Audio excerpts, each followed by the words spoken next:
सनातन धर्म में प्राचीन समय से ही साधु, संत, ऋषि, महर्षि और मुनियों का नाम बड़े ही सम्मान के साथ लिया जाता रहा है। लेकिन आज के समय में अधिक जानकारी न होने के कारण इन सभी को एक ही मान लिया जाता है, क्योंकि सभी हमें किसी न किसी रूप में आध्यात्मिक, शांत और ज्ञानवान तो लगते ही हैं, लेकिन इन सबकी भूमिका, सोच और जीवन शैली में बहुत बड़ा फर्क होता है। तो आइए आज आपको बताते हैं कि इनमें क्या और कितना अंतर होता है। उससे पहले नमस्कार दोस्तों, स्वागत है आपका हमारे चैनल कहानी की उड़ान में, जहां हम आपके लिए लाते हैं ऐसी दिलचस्प कहानियां या मान्यताएं जो अक्सर छुपी रह जाती है और जिनके बारे में बहुत कम ही लोग जानते हैं। तो चलिए आज फिर ऐसे ही एक अनसुने रहस्य के बारे में बात करते हैं। सबसे पहले शुरुआत करते हैं ऋषि से। ऋषि, जिन्हें ज्ञान के खोजी भी कहा जाता है।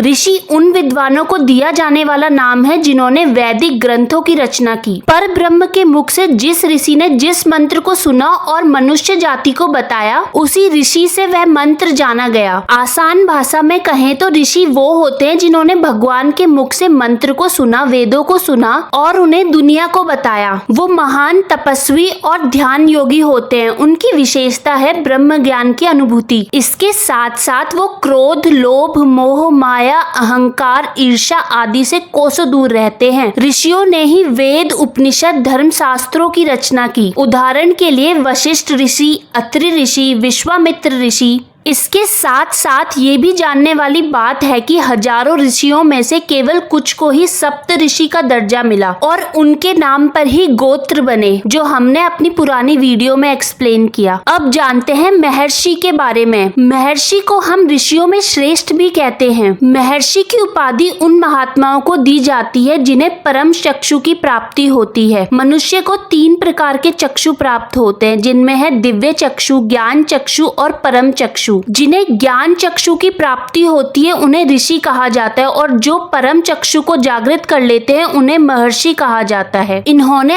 अत्यंत गहन तपस्या, ब्रह्मचार्य और साधना के द्वारा विशेष आध्यात्मिक ऊंचाई प्राप्त की। ये केवल वेदों के ज्ञाता ही नहीं होते, बल्कि इन्हें समझाने वाले, समाज को दिशा दिखाने वाले ऋषि होते हैं। उदाहरण, महर्षि वाल्मीकि रामायण के रचयिता, महर्षि वेद व्यास महाभारत और 18 पुराणों के लेखक, महर्षि पतंजलि योग सूत्र के रचयिता। जानकारी के मुताबिक अंतिम महर्षि दयानंद सरस्वती हुए थे। इनके बाद किसी को भी महर्षि की उपाधि कभी प्राप्त नहीं हुई। महर्षि दयानंद सरस्वती आधुनिक भारत के चिंतक और आर्य समाज के संस्थापक थे। वेदों की ओर लौटो, ये उनका ही दिया हुआ प्रमुख नारा है। आगे बात करेंगे मुनि, यानी कि मौन साधना में लीन। मुनि वे आध्यात्मिक ज्ञानी लोग होते हैं जो अधिकतर समय मौन रहते हैं या बहुत कम बोलते हैं, लेकिन इन ऋषियों को वेदों और शास्त्रों का पूरा ज्ञान होता है। जो ऋषि घोर तपस्या के बाद मौन धारण करने की शपथ लेते हैं वे मुनि कहलाते हैं। मुनि केवल तप नहीं करते, वे ज्ञान और ध्यान के माध्यम से सच्चाई को खोजते हैं। उदाहरण, कपिल मुनि संख्या दर्शन के जनक, नारद मुनि देवताओं के बीच संदेश वाहक लेकिन गहरे ज्ञानी। आगे बात करेंगे साधु, यानी कि त्यागी और साधक। साधु का अर्थ है वह व्यक्ति जो साधना करता है। जो लोग अपना अधिकतर समय ध्यान में बिताते हैं उन्हें साधु कहते हैं। साधु बनने के लिए वेदों का ज्ञान प्राप्त करना आवश्यक नहीं होता। ये लोग ध्यान के माध्यम से ज्ञान प्राप्त करते हैं। शास्त्रों में उल्लेख है कि जो लोग काम, क्रोध, लोभ, मोह आदि से दूर रहते हैं उन्हें भी साधु कहा जाता है। इन्होंने संसार के मोह, माया, परिवार, धन, संपत्ति सबका त्याग कर दिया होता है। साधु किसी भी पंथ या मार्ग से हो सकते हैं,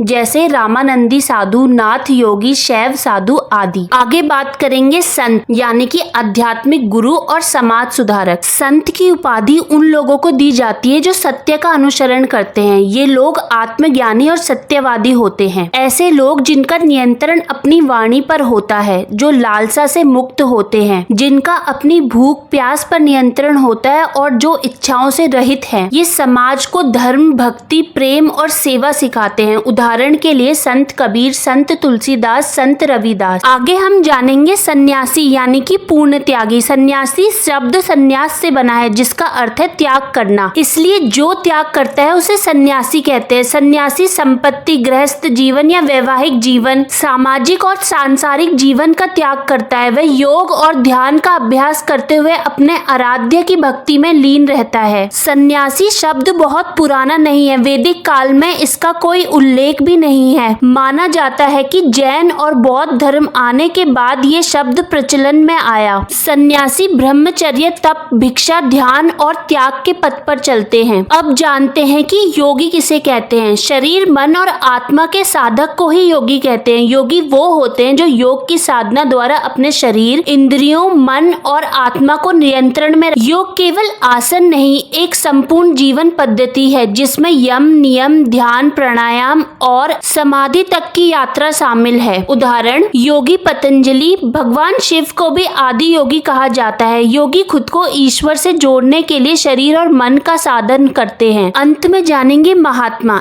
ऐसा कोई भी व्यक्ति जो अपने ज्ञान और कर्मों द्वारा साधारण मनुष्यों से ऊपर उठ जाए उसे महात्मा अर्थात महान आत्मा कहते हैं। इनका सन्यासी अथवा साधु होना आवश्यक नहीं है। एक व्यक्ति जो गृहस्थ जीवन में भी उच्च आदर्श का प्रदर्शन करता है वो भी महात्मा कहलाता है। कोई भी व्यक्ति अपने संयम, आदर्श और आचरण से महात्मा बन सकता है। तो देखा आपने, हर शब्द के पीछे एक जीवन शैली, एक साधना, एक दर्शन है। ऋषि ज्ञान के स्रोत है, महर्षि सबसे श्रेष्ठ, मुनि मौन में लीन, साधु त्यागी, संत समाज के शिक्षक, सन्यासी मोक्ष के पथिक और योगी आत्मा को जानने वाले। ऐसी ही गहरी लेकिन सरल और रोचक जानकारी के लिए जुड़े रहिए कहानी की उड़ान के साथ। अगर आपको कुछ नया सीखने को मिला तो please like, share and subscribe. साथ ही साथ नोटिफिकेशन बेल पर भी क्लिक कर दीजिए ताकि अगली वीडियो सबसे पहले आपके पास आए। दोस्तों, वीडियो को अंत तक देखने के लिए बहुत बहुत धन्यवाद।